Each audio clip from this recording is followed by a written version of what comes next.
Love situation at present ಅಲ್ಲಿ ಹೇಗಿದೆ ಅನ್ನೋದನ್ನ ನೋಡೋಣ. ಸರೆಂಡರ್ ಕಾರ್ಡ್ ಅನ್ನ ತಗೊಂಡಿದ್ದೀನಿ. ಸರೆಂಡರ್ ಟು ಪ್ರಯರ್ ಅಂತ ಕೊಡ್ತಾ ಇದ್ದಾರೆ. ನೀವು ಪ್ರಯರಿನ ಕಡೆಗೆ ಹೆಚ್ಚು ಗಮನವನ್ನ ಕೊಡಿ, ಸ್ವಲ್ಪ ದೇವರ ಕಡೆಗೂ ಹೆಚ್ಚು ಗಮನವನ್ನ ಕೊಡ್ಬೇಕಾಗತ್ತೆ. ಯಾವಾಗ ನೀವು ದೇವರನ್ನ ತುಂಬಾ ಹೃದಯದಿಂದ ಪ್ರಾರ್ಥನೆಯನ್ನ ಮಾಡಿ ನನಗೆ ಸಹಾಯವನ್ನ ಮಾಡು ಅಂತ ಕೇಳ್ತಿರೋ, ಆಗ ಅದೆಲ್ಲ ಸಮಸ್ಯೆಗಳಿಂದ ನೀವು ಆಚೆ ಬರ್ತೀರಾ. ಮಾಡೋದ್ರಿಂದ, ದೇವರನ್ನ ನೀವು ಧ್ಯಾನ ಮಾಡೋದ್ರಿಂದ ನಿಮ್ಗೆ ಏನ್ ಸಿಗುತ್ತೆ, ಯಾವುದೇ ರೀತಿಯ ಗೊಂದಲಗಳಿಗೆ ಅಥವಾ ಯಾವುದೇ ರೀತಿಯ ಸಮಸ್ಯೆಗಳು ನಿಮ್ಮಲ್ಲಿ ಇದ್ರೂ ನಿಮ್ಮ ಲವ್ ಲೈಫಿನ ವಿಚಾರವಾಗಿ ನಿಮ್ಗೆ ಆನ್ಸರ್ಗಳು ಸಿಗುತ್ತೆ, ಮತ್ತೆ ಸಪೋರ್ಟ್ ಕೂಡ ನಿಮ್ಗೆ ದೇವ್ರ ಕಡೆಯಿಂದ ಸಿಗುತ್ತೆ ಅನ್ನುವಂತಹದ್ದು ನಿಮ್ಗೆ ಹೇಳ್ತಾ ಇದ್ದಾರೆ. ಅಟ್ ಪ್ರೆಸೆಂಟ್ ಅಲ್ಲಿ ಲವ್ ಸಿಚುಯೇಷನ್ ನಿಮ್ಗೆ ಬಾಟಮ್ ಆಫ್ ದ ಟಕ್ ಬಂದಿರುವಂತಹದ್ದು ರೆಫ್ಯೂಸಿಂಗ್ ಆಫರ್. ಯಾವುದೋ ಕೆಲವೊಂದು ನಿಮ್ಮ ಲವ್ ಲೈಫಿನ ವಿಚಾರವಾಗಿ ಆಫರ್ ಗಳನ್ನ ರೆಫ್ಯೂಸ್ ಮಾಡ್ತಾ ಇರುವಂತಹದ್ದು ಅಥವಾ ಮಿಸ್ಡ್ ಆಪರ್ಚುನಿಟಿ ಅನ್ನುವಂತಹದ್ದು ರೆಪ್ರೆಸೆಂಟ್ ಆಗ್ತಾ ಇದೆ. ಯಾಕೋ ನೀವು ಮಿಸ್ ಮಾಡ್ಕೋತಾ ಇದ್ದೀರಾ ಕೆಲವೊಂದು ಆಫರ್ಸ್ ಗಳನ್ನ ಅನ್ನುವಂಥದ್ದು ರೆಪ್ರೆಸೆಂಟ್ ಆಗ್ತಾ ಇದೆ. ಏನೋ ಒಂದು ರೀತಿಯ ಧ್ಯಾನ ಮಾಡ್ತಾ ಇರುವಂತದ್ದು, ಚಿಂತೆಯನ್ನ ಮಾಡ್ತಾ ಇರುವಂತದ್ದು ರೆಪ್ರೆಸೆಂಟ್ ಆಗ್ತದೆ. ಪಾಸ್ಟಿನಲ್ಲಿ ನಿಮ್ಮ ಲವ್ ಲೈಫಿನ ವಿಚಾರವಾಗಿ ಒಂದು ನ್ಯೂ ಐಡಿಯಾ ಇತ್ತು, ಏನೋ ಒಂದು ರೀತಿಯ ಹೊಸ ಐಡಿಯಾಗಳನ್ನ ಮಾಡ್ಕೊಂಡಿದ್ರಿ. ಲವ್ ಲೈಫಿನ ವಿಚಾರವಾಗಿ ನಿಮ್ಮ ಆಪರ್ಚುನಿಟಿ ಕೂಡ ಚೆನ್ನಾಗಿಯೇ ಇತ್ತು. ಆದ್ರೆ ನಿಮ್ಮ ಲವ್ ಲೈಫಿನ ವಿಚಾರದಲ್ಲಿ ಕಿಂಗ್ ಆಫ್ ಸೋರ್ಟ್ಸ್, ನೀವೇನನ್ನ ನಿಮ್ಮ ಲವ್ ಲೈಫಿನ ವಿಚಾರವಾಗಿ ಏನನ್ನ ಎಕ್ಸ್ಪೆಕ್ಟ್ ಮಾಡಿದೀರಾ ಪಾಸ್ಟಿನಲ್ಲಿ ಅಂದ್ರೆ, ಲವ್ ಲೈಫಿನಲ್ಲಿ ಒಂದು ಕ್ಲಿಯರ್ ಇರಬೇಕು, ಕ್ಲಾರಿಟಿ ಇರಬೇಕು, ಮತ್ತೆ ಯಾವುದೇ ವಿಚಾರ ಕೂಡ ನಿಮ್ಮ ಲವ್ ಲೈಫಿನ ವಿಚಾರದಲ್ಲಿ ಮುಚ್ಚು ಮರೆ ಅನ್ನೋದು ಇರಬಾರ್ದು. ಸ್ಪಷ್ಟವಾಗಿರ್ಬೇಕು, ಸ್ಪಷ್ಟವಾಗಿ ಹೇಳ್ಬೇಕು, ಏನ್ ಹೇಳ್ಬೇಕೋ ಅದು ಸ್ಪಷ್ಟವಾಗಿ ಹೇಳ್ಬೇಕು ಅನ್ನುವಂತಹದ್ದು ಎಕ್ಸ್ಪೆಕ್ಟ್ ಮಾಡುವಂತಹದ್ದು ಪ್ರೀತಿಯ ವಿಚಾರದಲ್ಲಿ. ಮತ್ತೆ ಕ್ಲಿಯರ್ ಆಗಿರ್ಬೇಕು. ಏನು ಅಂದ್ರೆ ನಿಮ್ಮ ಲವ್ ಲೈಫಿನಲ್ಲಿ ಒಂದು ಸ್ಟ್ರಾಂಗ್ ಆಗಿರ್ಬೇಕು, ಸ್ಟ್ರಾಂಗ್ ಬಾಂಡೇಜ್ ಇರಬೇಕು, ಮತ್ತೆ ಯಾವುದೇ ರೀತಿಯ ಚೈಲ್ಡಿಶ್ ಬಿಹೇವಿಯರ್ ಅನ್ನ ಮಾಡಬಾರ್ದು ಅನ್ನೋದು ಪಾಸ್ಟಿನಲ್ಲಿ ನೀವು ಎಕ್ಸ್ಪೆಕ್ಟ್ ಮಾಡಿರೋಂಥದ್ದು ರೆಪ್ರೆಸೆಂಟ್ ಆಗ್ತಾ ಇದೆ. ನೀವು ಅದೆಲ್ಲ ಎಕ್ಸ್ಪೆಕ್ಟ್ ಮಾಡಿದಾಗ ಯಾವಾಗ ನಿಮ್ಗೆ ಅದು ಸರಿ ಹೋಗಲ್ಲ ಅನಿಸ್ತೋ ಆಗ ನೀವು ಪ್ರೀತಿಯಿಂದ ಮುಂದೆ ಬಂದಿರುವಂತಹದ್ದು ಬಿಟ್ಟು ಮುಂದೆ ಬಂದಿರುವಂತಹದ್ದು ರೆಪ್ರೆಸೆಂಟ್ ಆಗ್ತದೆ.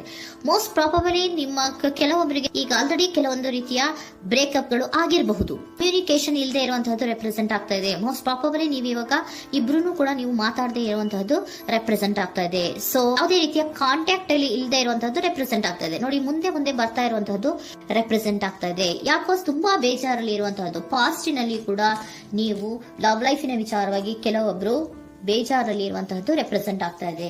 ಯಾಕೋ ಕ್ಲಾರಿಟಿ ಇಲ್ಲ, ಕ್ಲಿಯರ್ ಆಗಿರ್ಬೇಕು, ಸ್ಪಷ್ಟವಾಗಿರ್ಬೇಕು, ಏನ್ ಮಾತಾಡಿದ್ರು ಅದರಲ್ಲಿ ಯಾವುದೇ ರೀತಿಯ ಮುಚ್ಚುಮರೆ ಇರಬಾರ್ದು ಅನ್ನೋದು ನೀವು ಎಕ್ಸ್ಪೆಕ್ಟ್ ಮಾಡುವಂತಹದ್ದು. ಪಾಸ್ಟಿನಲ್ಲಿ ಕೂಡ ನಿಮ್ಗೆ ಸ್ವಲ್ಪ ಬೇಜಾರುಗಳಾಗಿರುವಂತಹದ್ದು ರೆಪ್ರೆಸೆಂಟ್ ಆಗ್ತಾ ಇದೆ. ಅಟ್ ಪ್ರೆಸೆಂಟಿನಲ್ಲಿ the moon card, 9 of swords, 6 of swords ಬಂದಿದೆ. ಮೂನ್ ಕಾರ್ಡ್ ಏನನ್ನ ರೆಪ್ರೆಸೆಂಟ್ ಮಾಡುತ್ತೆ? ಇಲ್ಯೂಷನ್ ಅನ್ನ ರೆಪ್ರೆಸೆಂಟ್ ಮಾಡುತ್ತೆ, ಕೆಲವೊಂದು ರೀತಿಯ ಭ್ರಮೆಗಳನ್ನ ರೆಪ್ರೆಸೆಂಟ್ ಮಾಡುತ್ತೆ, ಆತಂಕಗಳನ್ನ ರೆಪ್ರೆಸೆಂಟ್ ಮಾಡುತ್ತೆ. ಮತ್ತೆ ನಿಮ್ಮ ಲವ್ ಲೈಫಿನ ವಿಚಾರದಲ್ಲಿ ಯಾವುದೇ ರೀತಿಯ ಸ್ಥಿರವಾಗಿ ಇಲ್ಲ, ಯಾವುದು ಕರೆಕ್ಟ್ ಆಗಿ ಇಲ್ಲದೆ ಇರುವಂತಹದ್ದು ನಿಮ್ಗೆ ರೆಪ್ರೆಸೆಂಟ್ ಆಗ್ತಾ ಇದೆ. ನೆಕ್ಸ್ಟ್ ಕಾರ್ಡ್ ಏನ್ ಬಂದಿದೆ? ಸೆಕೆಂಡ್ ಕಾರ್ಡ್ 9 ಆಫ್ ಸೋರ್ಟ್ಸ್ ಬಂದಿದೆ.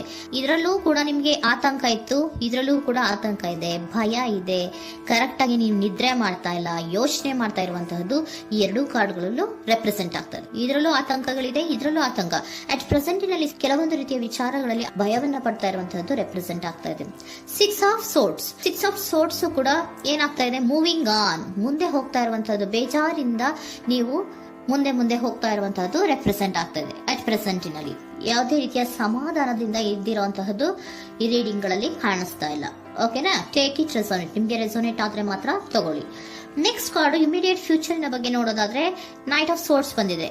ಅಂದ್ರೆ ಈ ಕೆಲವು ಬೇಜಾರುಗಳಿಂದ ಏನ್ ಈ ಮೂವ್ ಆನ್ ಆಗ್ತಾ ಇದ್ದೀರಲ್ವಾ, ಕೆಲವೊಂದು ವಿಚಾರಗಳನ್ನ ಕ್ವಿಕ್ ಥಿಂಕಿಂಗ್ ಅನ್ನ ಮಾಡಿ ನೀವು ಮುಂದೆ ಬರುವಂತಹದ್ದು, ಕೆಲವೊಂದು ಆಕ್ಷನ್ಸ್ ಗಳನ್ನ ತಗೊಳ್ಳುವಂತಹದ್ದು ರೆಪ್ರೆಸೆಂಟ್ ಆಗ್ತಾ ಇದೆ. ನಿಮ್ಮ ಲವ್ ಲೈಫಿನ ವಿಚಾರವಾಗಿ ಕ್ವಿಕ್ ಥಿಂಕಿಂಗ್ ಅನ್ನ ಮಾಡಿ ಏನ್ ಮಾಡ್ಬೇಕು, ಹೇಗ್ ಮಾಡ್ಬೇಕು ಅಂತ ಕ್ವಿಕ್ ಥಿಂಕ್ ಅನ್ನ ಮಾಡಿ ನೀವು ಮುಂದೆ ಬರುವಂತಹದ್ದು, ಮತ್ತೆ ಕೆಲವೊಂದು ರೀತಿಯ ಆಕ್ಷನ್ ಗಳನ್ನ ತಗೋತಾ ಇರುವಂತಹದ್ದು ರೆಪ್ರೆಸೆಂಟ್ ಆಗ್ತಾ ಇದೆ.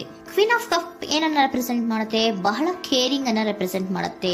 ಏನಿರ್ಬೇಕು ಲವ್ ಲೈಫಿನ ವಿಚಾರದಲ್ಲಿ? ನೋಡಿ, ನೀವು ನೋಡ್ತಾ ಇರೋದು ಹೇಗ್ ನೋಡ್ತಾ ಇದ್ದೀರಾ? ನಿಮ್ಮ ಲವ್ ಲೈಫಿನ ವಿಚಾರದಲ್ಲಿ ಏನಿರ್ಬೇಕು ಅಂತ ಎಕ್ಸ್ಪೆಕ್ಟ್ ಮಾಡ್ತೀರಾ? ಸ್ವಲ್ಪ ಸ್ಟೇಬಲ್ ಆಗಿರ್ಬೇಕು, ಬಹಳ ಕೇರಿಂಗ್ ಇರ್ಬೇಕು, ಎಮೋಷನಲ್ ಇರ್ಬೇಕು ಅದರಲ್ಲಿ ಅನ್ನುವಂಥದ್ದು ನೀವು ಎಕ್ಸ್ಪೆಕ್ಟ್ ಮಾಡುವಂಥದ್ದು. ಈ ನಿಯರ್ ಫ್ಯೂಚರ್ ನಲ್ಲಿ ನೀವು ಆ ರೀತಿ ಎಕ್ಸ್ಪೆಕ್ಟ್ ಮಾಡುವಂತಹದ್ದು. ನೆಕ್ಸ್ಟ್ ಕಾರ್ಡ್ ಬಂದಿರುವಂತಹದ್ದು ಏರೋಫೆಂಟ್ ಕಾರ್ಡ್ ಬಂದಿದೆ. ಏರೋಫೆಂಟ್ ಕಾರ್ಡ್ ಏನನ್ನ ರೆಪ್ರೆಸೆಂಟ್ ಮಾಡುತ್ತೆ? ಕೆಲವೊಂದು ವಿಚಾರಗಳ ಬಗ್ಗೆ ತಿಳ್ಕೊತಾ ಇರುವಂತಹದ್ದು, ಏನೋ ಕೆಲವು ವಿಚಾರಗಳ ಬಗ್ಗೆ, ನಿಮ್ಮ ಲವ್ ಲೈಫಿನ ವಿಚಾರಗಳ ಬಗ್ಗೆ ತಿಳ್ಕೊತಾ ಇದ್ದೀರಾ. ಏನಾಗಿದೆ, ಹೇಗಾಗಿದೆ, ಸ್ವಲ್ಪ ಆಕ್ಷನ್ಸ್ ಅನ್ನ ತಗೋಬೇಕು ಅಂದ್ರೆ ನಾನು ಸ್ವಲ್ಪ ಕೇರ್ ಅನ್ನ ಮಾಡಬೇಕು, ಸ್ಟೇಬಲ್ ಆಗಿರ್ಬೇಕು ಅಂದ್ರೆ ಸ್ವಲ್ಪ ನಾನು ಕೇರ್ ಅನ್ನ ಮಾಡಬೇಕು, ಆಕ್ಷನ್ ಅನ್ನ ತಗೋಬೇಕು ಅನ್ನುವಂತಹ ನಿರ್ಧಾರಗಳನ್ನ ನೀವು ಮಾಡ್ತಾ ಇರುವಂತದ್ದು ರೆಪ್ರೆಸೆಂಟ್ ಆಗ್ತಾ ಇದೆ. ಹಾಗಿದ್ರೆ ಏಂಜಲ್ ಗೈಡೆನ್ಸ್ ಏನ್ ಕೊಡ್ತಾರೆ? Are you ready? ನೀನು ರೆಡಿಯಾಗಿದ್ದೀರಾ ನೀವು ಅಂತ ಕೇಳ್ತಾ ಇದ್ದಾರೆ ಏಂಜಲ್ಸ್ಗಳು. ಅಂದ್ರೆ ಏನು, ನೀನು ಇಲ್ಲೇ ಕುತ್ಕೊಂಡು ಅಳ್ಕೊಂಡು ಬೇಜಾರು ಮಾಡ್ಕೊಂಡು ಕುತ್ಕೊಳ್ಳೋದು ಬೇಡ, ಸ್ವಲ್ಪ ನೀನು ಮುಂದೆ ಮೂವ್ ಆಗು. ಅಲ್ಲಿರೋದ್ರಿಂದ ಏನು ಪ್ರಯೋಜನ ಇಲ್ಲ. Are you ready? ನೀವು ರೆಡಿ ಆಗಿದ್ದೀರಾ? Within the next few weeks, ಕೆಲವೊಂದು ವೀಕ್ಗಳಲ್ಲಿ, ಕೆಲವೊಂದು ವಾರಗಳಲ್ಲಿ ನೀವು ಏನಾಗ್ತೀರಾ? ಅಬಂಡೆನ್ಸ್, ಸಾಮರಸ್ಯ ಅನ್ನೋದು ಇರುತ್ತೆ. ಇಂಪ್ರೂವಿಂಗ್ ಹೆಲ್ತ್ ಅಂದ್ರೆ ಏನು, ನೀವು ಯೋಚನೆ ಮಾಡಿ ಮಾಡಿ ಮಾಡಿ ಏನ್ ನೀವು ಈ ಆರೋಗ್ಯವನ್ನ ಹಾಳು ಮಾಡ್ಕೊಂತ ಇದ್ದೀರಾ. ಸೊ ಇಂಪ್ರೂವಿಂಗ್ ಹೆಲ್ತಿನ ಕಡೆಗೆ ಗಮನವನ್ನ ಕೊಡಿ. ಆತಂಕವನ್ನ ಮಾಡ್ಕೊಂಡು ಭಯವನ್ನ ಪಡ್ಕೊಂಡು ಮುಂದೆ ಹೋಗ್ಬೇಕಲ್ಲ ಅಂತ ನೀವು ದಿನ ಹೆಂಗೆ ಕಾಲವನ್ನ ಮುಂದೆ ಹಾಕ್ತಾ ಇದ್ರೋ, ಅದಕ್ಕೆ ಏನ್ ಹೇಳ್ತಾ ಇದ್ದಾರೆ? Are you ready? ಮುಂದೆ ಬರೋದಕ್ಕೆ ನೀನ್ ರೆಡಿ ಆಗು. ನೀವ್ ಅಲ್ಲೇ ಕೂತಿರೋದ್ರಿಂದ ಯಾವುದೇ ರೀತಿಯ ಪ್ರಯೋಜನ ಇಲ್ಲ. ಸ್ವಲ್ಪ ನಿಮ್ಮ ಹೆಲ್ತಿನ ಕಡೆಗೆ ಗಮನವನ್ನ ಕೊಡಿ. ಸಮೃದ್ಧಿ ಅನ್ನೋದು ಬಂದೇ ಬರುತ್ತೆ, ಸಾಮರಸ್ಯ ಅನ್ನೋದು ಇದ್ದೇ ಇರುತ್ತೆ ಅನ್ನೋದು ಹೇಳ್ತಾ ಇದ್ದಾರೆ.